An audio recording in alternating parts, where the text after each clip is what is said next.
Hi viewers, welcome back to Chennai Bachelor Samayal. இன்னைக்கு நம்ம பார்க்க போறது சிம்பிளா, ஹெல்தியா, டேஸ்டியான வெஜிடபிள் குருமா எப்படி செய்யலாம்னு பார்க்கலாம் வாங்க.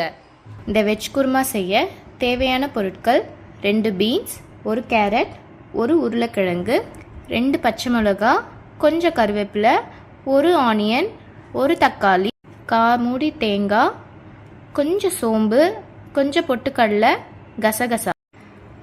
அரைக்க தேவையான மசாலா பொருட்களை எல்லாத்தையும் ஒரு ஜாரில் போட்டு மைய அரைச்சிக்கலாம்.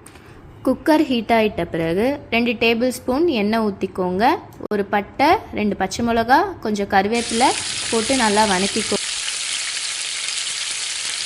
பீஸில் கட் பண்ணி வச்சுருக்க வெங்காயத்தை சேர்த்துக்கோங்க. அதை 2 நிமிஷம் நல்லா வதக்கிட்டு 1/2 ஸ்பூன் இஞ்சி பூண்டு பேஸ்ட் சேர்த்துக்கோங்க.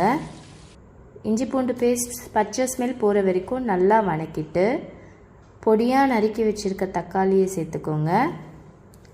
1/4 ஸ்பூன் மஞ்சள்தூள் சேர்த்துட்டு நம்ம கட் பண்ணி வச்சுருக்க வெஜிடபிள்ஸ் ஒவ்வொன்றா சேர்த்துக்கலாம்.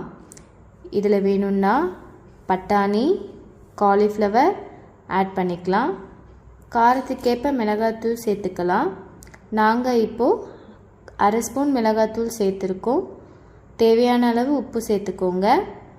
அப்புறம் நாம் ஃபஸ்ட்டே அரைச்சி வச்சுருக்க மசாலாவை சேர்த்துட்டு மசாலா சேர்க்கும் போதே தேவையான அளவு தண்ணி சேர்த்துக்கோங்க. தண்ணி சேர்த்து ஒரு கொதி வந்ததும் உப்பு காரம் பார்த்துட்டு தேவைப்பட்ட ஆட் பண்ணிக்கோங்க. இப்போ மூடி போட்டு குக்கரில் ஒரு விசில் விட்டால் போதும். 2 விசில் விட்டிங்கன்னா காய்கள்லாம் ரொம்ப குழஞ்ச மாதிரி ஆகிடும். அவ்வளோதான், வெஜிடபிள் குருமா ரெடி. இந்த குருமாவை சப்பாத்தி, இட்லி, தோசை எல்லாத்துக்கூடையும் சேர்த்து சாப்பிட்லாம். ரொம்ப டேஸ்டியாக இருக்கும். இந்த குருமா செய்ய வெறும் 10 நிமிஷம்தான் ஆகும். கண்டிப்பாக ஒரு வாட்டியாச்சும் செஞ்சு டேஸ்ட் பண்ணி பாருங்கள். இந்த வீடியோ பிடிச்சிருந்தா லைக் பண்ணுங்கள், ஷேர் பண்ணுங்கள், கமெண்ட் பண்ணுங்கள், சப்ஸ்கிரைப் பண்ணுங்கள்.